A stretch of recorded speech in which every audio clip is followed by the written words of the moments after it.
Welcome to the deep dive. This is where we really get into the questions you send us, sifting through the articles, the research, your notes, and we try to pull out those, surprising insights and the stuff you can actually use.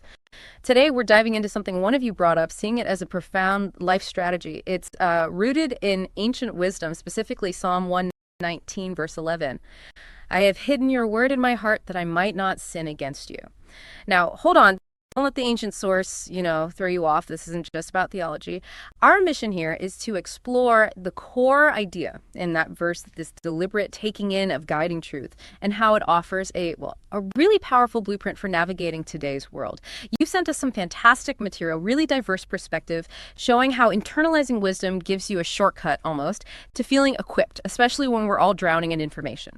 So we're going to unpack its meaning, look at how it plays out in current events, some global examples, and then get practical about applying it. So I guess the big question to kick us off is, how can one old verse offer such a potent strategy for modern life, really for anyone? That really is the core question, isn't it? And what's fascinating, looking through the sources you provided, is how this idea pops up again and again across different fields. It's this notion that knowledge, it only really becomes valuable when it's deeply understood, internalized, Right. To the point where it actually shapes how you act. So this deep dive, it's less academic, more about finding a practical blueprint for resilience that kind of transcends where the idea originally came from. Okay, let's unpack that. The material suggests Psalm 119.11 and maybe similar concepts elsewhere. It's more than a memory verse. What does that really mean? For someone maybe not coming from a religious angle, how does this idea of hiding wisdom translate? Yeah, it's definitely more than just rote learning. Think about it, whether it's philosophy, ethics, scripture. The essence is about protection, preparation, and really positioning your core self, your heart, to live in line with principles that lead to, positive outcomes, constructive action. It's not just recalling words, it's making them part of your default setting almost. So they guide you instinctively. Right. And in a world where, the news cycle alone just bombards us constantly with fear, opinions, agendas, the research you shared highlights this idea of hiding wisdom, acting like a mental immune system. Can you expand on that a bit?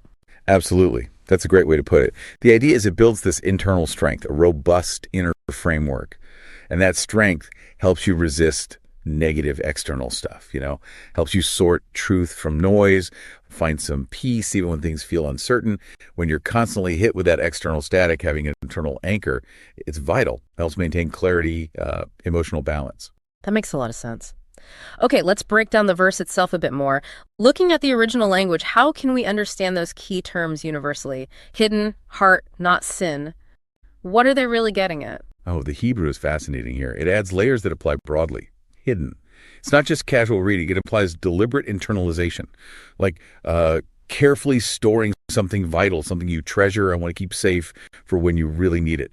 Crucial moments. Okay, deliberate storage and heart, not just emotions. Exactly, not just feelings. In this context, it's the seat of emotions, will, and moral decision-making. It's your core identity, your operating system, really, the center of who you are. Wow, okay. And then not sin. This tells us the wisdom acts as a safeguard. It highlights choices leading to well-being, constructive paths, and it empowers you to steer clear of things, actions, thoughts that would, sabotage your peace or pull you off track. Thinking about internalizing knowledge, I usually picture like a mental library, but the Knights You Sent use this really vivid analogy that your heart as a reservoir. It's a powerful image, isn't Right. it? Imagine your core self, that reservoir. You fill it with pure living water, truth, wisdom, and it naturally refreshes, cleanses everything. But if you let pollutants seep in, fear, gossip, bitterness, whatever it is, the whole system gets contaminated. Right. So internalizing wisdom, it's like a daily detox of your mind, your spirit, actively pushing out the toxic stuff and replacing it with enduring, life-giving principles. It's about building a default response system based on resilience. A daily detox. I like that. So this reservoir idea, this internal cleansing, how does that actually show up when we're out in the messy, real world? Let's connect to the headlines. Your research suggests people who've internalized these principles are less shaken by external chaos. Exactly right. When that inner framework is solid, external events just have less power over your internal state. We see it play out constantly. Take, for instance, communities facing natural disasters, storms, wildfires, floods. The sources show people drawing on internalized principles, maybe hope, maybe mutual aid, and they can stand in peace, actually help others rebuild, instead of just being overcome by fear. And looking at global conflicts, political tensions, Eastern Europe, situations in various African nations, the material highlights how individuals, whether they're negotiators, first responders, just regular citizens, if they have that strong inner framework, they stay anchored. It's about recognizing some larger order or enduring ethic, even in chaos, without, of course, taking any political side, just observing the effect. Precisely. And we saw this so clearly during health crises, like COVID-19. Many people, drawing on stoicism, faith, or just deeply held personal values, they found real comfort, stability during isolation and uncertainty. It wasn't about ignoring the reality, but maintaining an inner peace that allowed them to cope, to be resilient. Yeah. And it connects directly to social media too, doesn't it? With all the false narratives, the division, the anxiety. Having that internalized truth means you're less likely to be just swept away by misinformation or every online emotional storm. It gives you that pause, that discernment. To make this really concrete for you listening, the research provides some amazing case studies. These aren't abstract theories. They show tangible impact. Like after a devastating hurricane in Grenada in the Caribbean, one community found strength because individuals used these internalized principles, comfort, provision to rally support, rebuild together. Or look at South America, Brazil. The sources mention community leaders drawing on deep principles of unity, rallying young people to stand together when their area faced violence. That shared recall of wisdom gave collective strength. And in Africa, Nigeria, examples of women's groups during food shortages. They used internalized principles of perseverance, community support to encourage each other, share what they had, find solutions. It's resilience in action. Even closer to home, perhaps, in the U.S. Detroit. A youth group started a core values challenge, encouraging kids to internalize principles like compassion, service, and then share how it guided their actions. It turned personal practice outward. And in Europe, Poland, during political unrest, individuals committed to justice, peace. They gathered weekly to discuss, reaffirm these truths. It helped maintain hope, constructive engagement. What really strikes me in all these is how it's not just individual practice, it fosters community strength, enables integrity in tough times. That's the consistent thread, isn't it? Internal resilience empowering external action and community support, no matter the specific source of the wisdom. It's quite remarkable.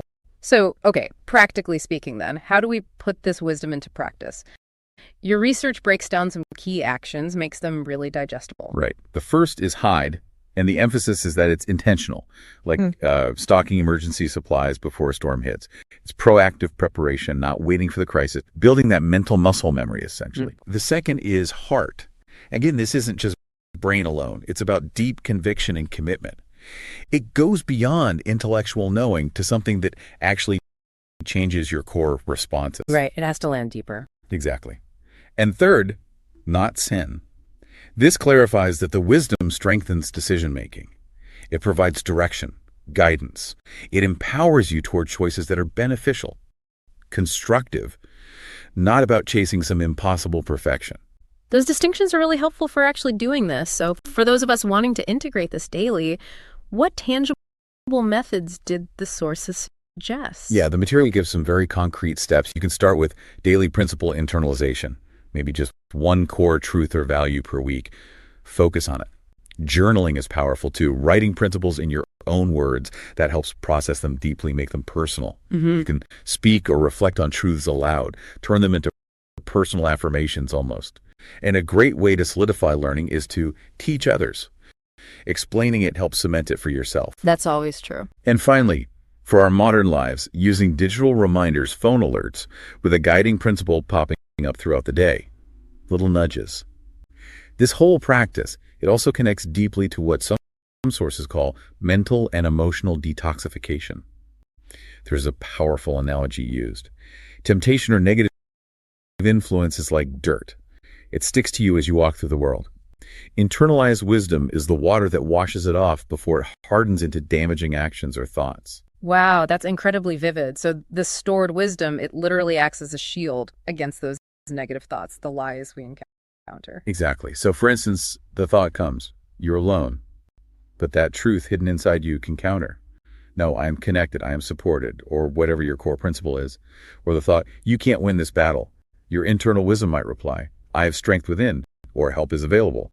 It's having that immediate internal counter-narrative ready, a default response rooted in truth and resilience. And what's really striking, especially from recent testimonies in the sources, is just how portable this is.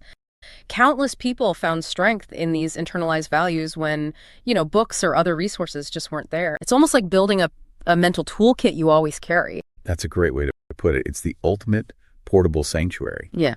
Whether people were in hospital rooms, refugee camps, extreme situations, that wisdom hidden inside. It became a constant, accessible source of strength, of peace, when everything else was stripped away. It really underlines how invaluable that internal reservoir is. This has been a really illuminating deep dive into the material you shared with us. So for you, our listener, the invitation is to engage with this personally. Maybe this week, choose 3 principles, 3 guiding truths that really speak to where you are right now. Then, based on what we've explored, try to internalize them. Write them down, speak them aloud, maybe share them with someone. And perhaps a final thought to mull over, building on all this.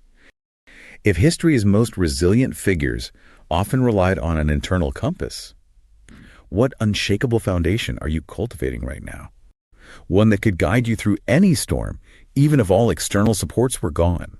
That's powerful. This deep dive really underscores that valuing and integrating deep truths isn't just academic. It's a profound safeguard, a source of real peace in chaotic times. Absolutely. And it's an ongoing journey, isn't it? The learning, the applying. But the deeper these truths embed, the more resilient, the more guided you become.